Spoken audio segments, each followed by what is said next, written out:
Good afternoon on what is a mild grey and cloudy day. It is Wednesday, the 7th of February, and I'm in the reading Nook with a nice hot cup of tea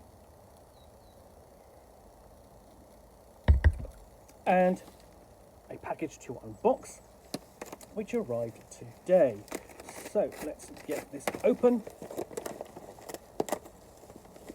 And what I've got here is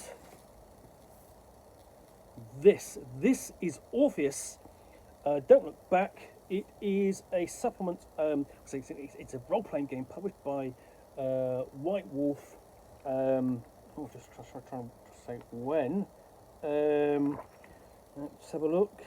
2003. And so, Orpheus. Life, death, and beyond. What if death wasn't the end? What if you could die and return to your body to live again? What if you could remain among the living long after your body crumbled to dust? What if science had rendered death a mere inconvenience? The door between this world and the next has been thrown open. The souls of the deceased haven't passed, but they're among us, and now the living walk among the dead. Mankind has learned to look into the void of the afterlife, but does it stare back? If death is no longer an absolute, what is? Some laws should never be broken. So this is a horror role-playing game. It is ostensibly set in the world of darkness. Its nearest parallel is kind of like the role-playing game Wraith, which is the fourth of sort of like the four core World of Darkness role-playing games published by White Wolf in the early 90s. And I really loved Wraith. Wraith I really liked, was my favourite of all of them. And this is sort of treading a very similar path. And I wanted to look at this again after quite a long time away from it. So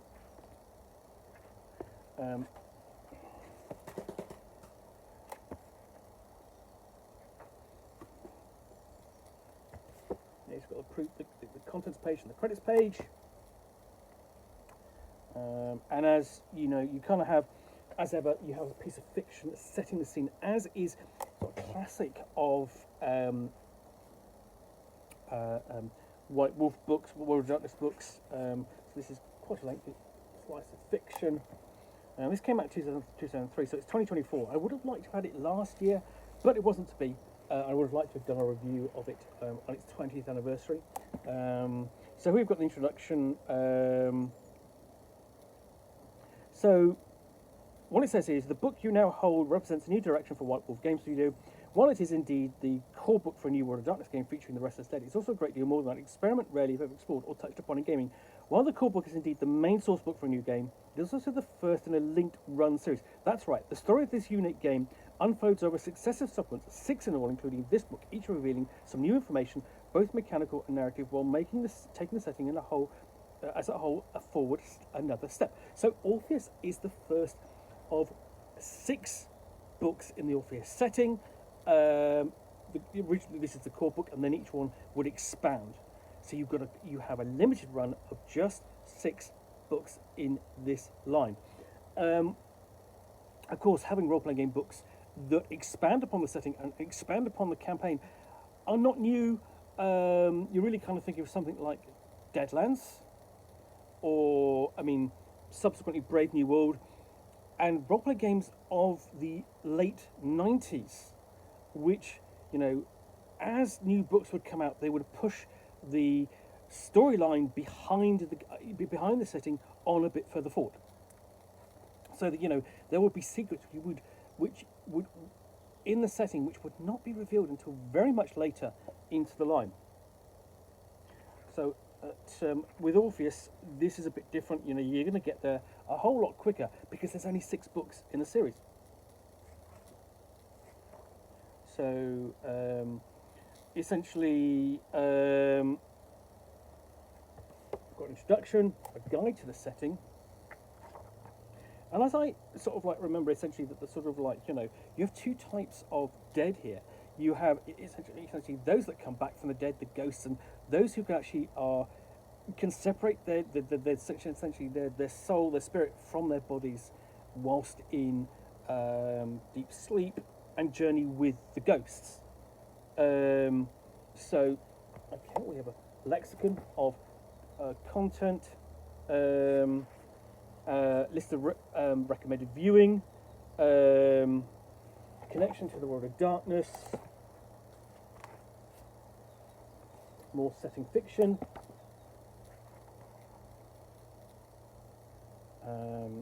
and then we got to the world of the dead, and here we have sort of like a sort of parody of the National Enquirer with the Scrutinizer.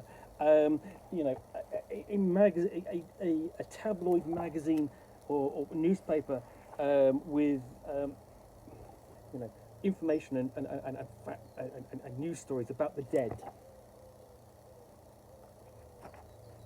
So, you know, this sets the scene. This sets the flavour and feel of the game, and sort of like gives you a kind of sensationalist outside view of what's going on in the role-playing game itself. So here we get into the actual, continuing the introduction a little bit more properly, detailing, you know, the nature of the characters and what you're playing and the types of agent that you are playing. Essentially, here you'll be working for the Orpheus, sort of like the organisation, and the types of ghosts, you know, that you can be. And it's interesting, it's essentially this kind of thing. You know, this is done in black and white. This would look fantastic in colour. You've got to admit that. So if, you know, if Onyx Path Publishing ever returned to this setting, I would definitely be interested. And it's also shows sort of like the advances in, so sort of like, you know, design thought and also layout thought, you know, that kind of set the tone and feel of the setting. And you've got a lot of this kind of artwork that is done with lots of notes and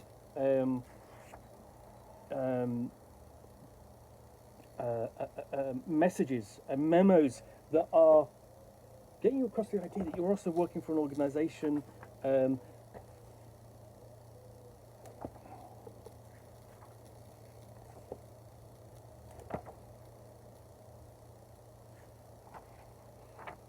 there's quite a lot of background source material here that depicts this world and what it's like to essentially be working for within this setting.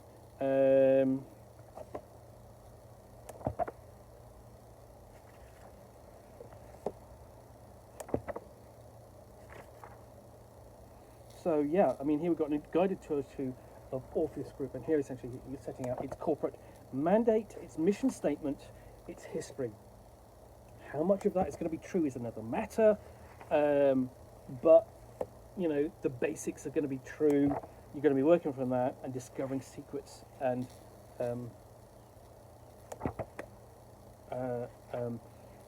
hidden facts as you explore this world further.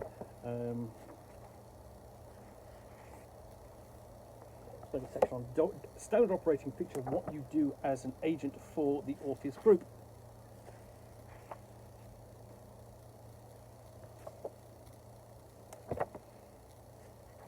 So this isn't a book that I've had a chance to look at in probably, you know, literally in 20 years, and it's really fascinating to look at this again.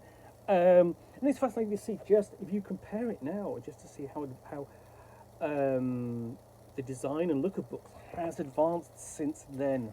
You know, you would never have a book like this in black and white. But you know, there's a lot of effort gone into making this book look interesting. Because you know, if it's just blocks of text, it's not the most attractive to look at or read. So here we've got essentially the other thing. Of course, this being a World of Darkness book, you kind of have different character types and factions, and here we have one of them, a Banshee, essentially types different characters, or Haunter,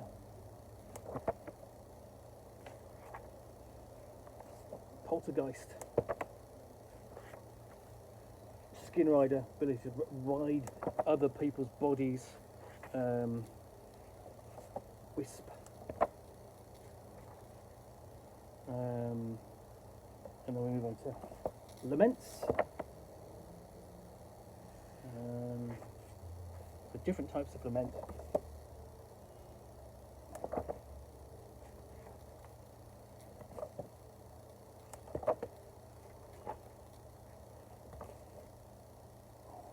The other thing about Orpheus is, I mean, I have looked for it online. It's not a setting that's spoken about very much these days, and its books rarely pop up on sites like eBay.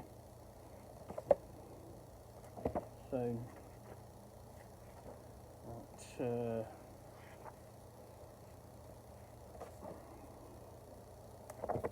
you've got different threats and dangers that the characters might meet in the course of being an Orpheus agent. Then we finally move on to character creation. The storyteller's role in character creation. And then we've got just an overview of the step-by-step process. It's a bit, dense there. But you are going to be guided through the process, step one, character concept, through the process, bit by bit, because, White Wolf by this time, they are experienced in writing this kind of content. So you can create interesting characters, and we've got an example of that, and, I always enjoy a good example of the rules being used, because essentially, as I keep saying, the rules are there to tell you what to do, because they're your guide. Examples are there to show you what to do. So, we've got different roles for the characters. So it could be a cab driver, cancer survivor, cashier, eco-terrorist, inner-city graduate, Jane Doe, journalist, mountain climber. All characters that somehow have lost their lives or can divorce their, themselves from their bodies.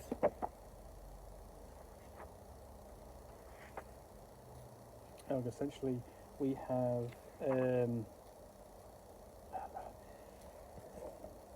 further discussion of the character types, shades and personality archetypes.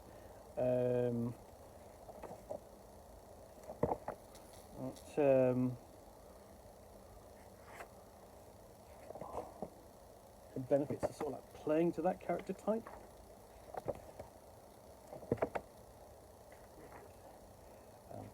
Attributes as well. So these are the individual sections on sort of like, here are the bits and pieces of the character creation. And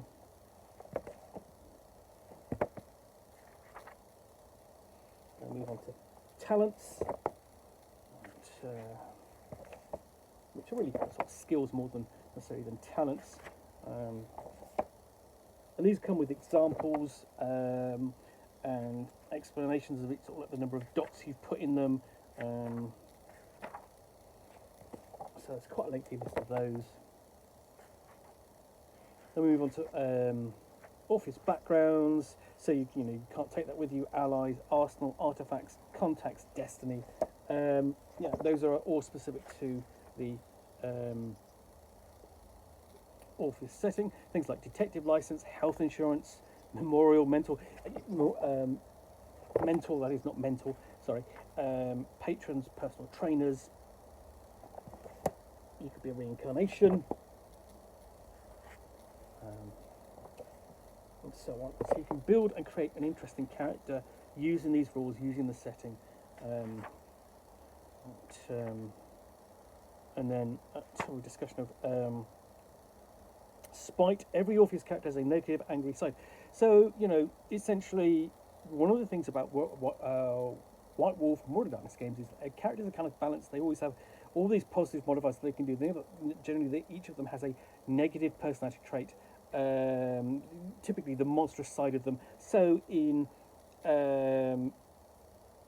essentially, in Vampire the Masquerade, you have the vampire nature versus humanity. In Orpheus, you have spite.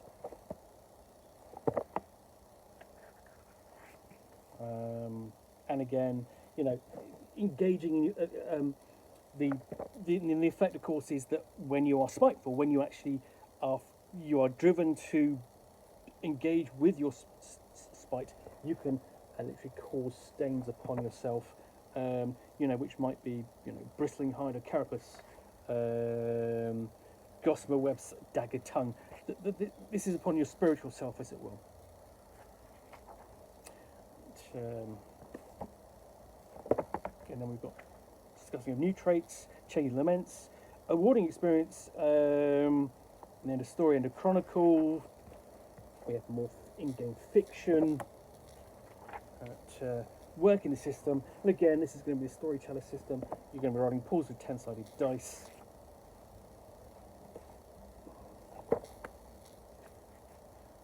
To scores, get successes. So you've got an explanation of how that works. So looking at different actions, so mental feats, so physical feats like climbing, so you're combining dexterity and athletics for that. Driving is dexterity, stroke, wits, and drive. Mental feats is hacking, intelligence, wits plus computer. Social feats, fast talk, manipulation plus subterfuge, and so on. Just going through those, and we move on to combat.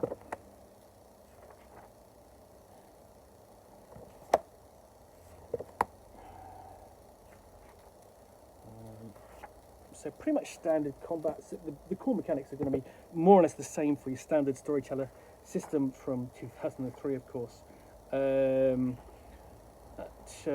then you're looking at things, suffering things, different states of being. So crossing over to the other side, suffering derangement or a fugue or hysteria.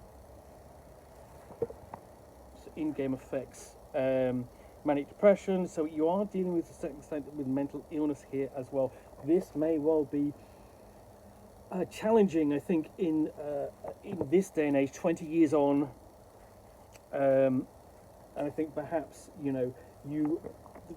if Black Onyx Path Publishing was to come back to this, they would probably change how they approach that. Now we've got physical effects, like hypothermia or heat stroke. Ghosts and humanity and how they interact. So ghost amnesia, the characters, how they as ghosts are recruited. So this is essentially setting your player characters up. How they get involved with the Orpheus group, and essentially telling the story of the ghosts.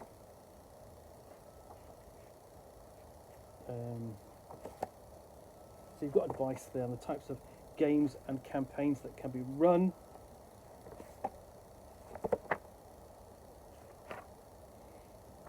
They've got facing things like spectres, death merchants, rival ghosts, radio-free death. Someone who's broadcasting information every night through a satellite television provider. That radio-free death is a spook of some kind seems clear. So essentially, what you're dealing with, this is in some ways Orpheus is a mixture of, ghosts and espionage. And here we're dealing with those threats, the spectres, and their different breeds. We've got various sample examples there.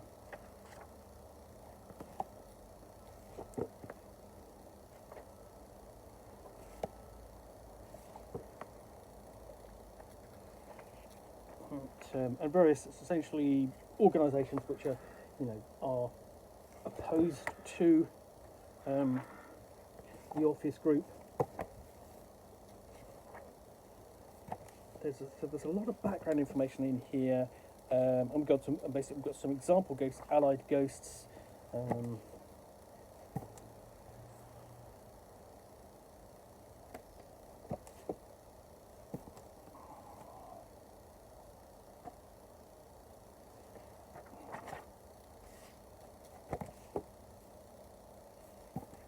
So yeah, this is definitely a role-playing game I'd like to see come back. I'd like to see the setting explored anew.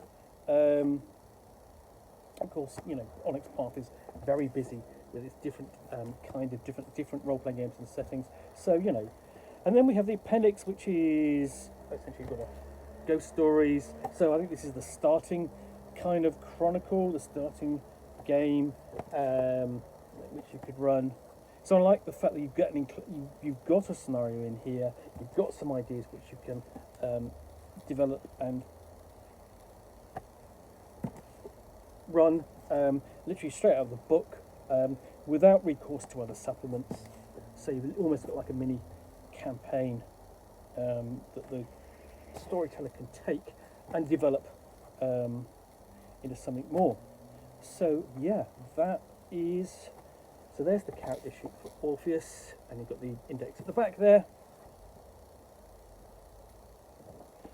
So yeah, that is Orpheus. Interesting role-playing game, horror role-playing game from White Wolf Studios from 2003. So I hope you've enjoyed this unboxing in the Nook. If you have, then please do click on the like button down below. And if you've got any comments or feedback, I do appreciate you taking the time to post those. And of course, if you want to be alerted to get more unboxings in the Nook, where you'll see me out here with a package containing a book or game, which I will unbox and chat about to the best extent of my knowledge for roughly 10 minutes or so, all of course accompanied by a nice hot cup of tea.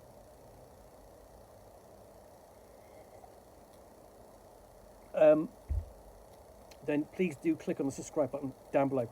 Thanks again for watching another unboxing in the Nook. I will be back again soon with another one. Bye for now.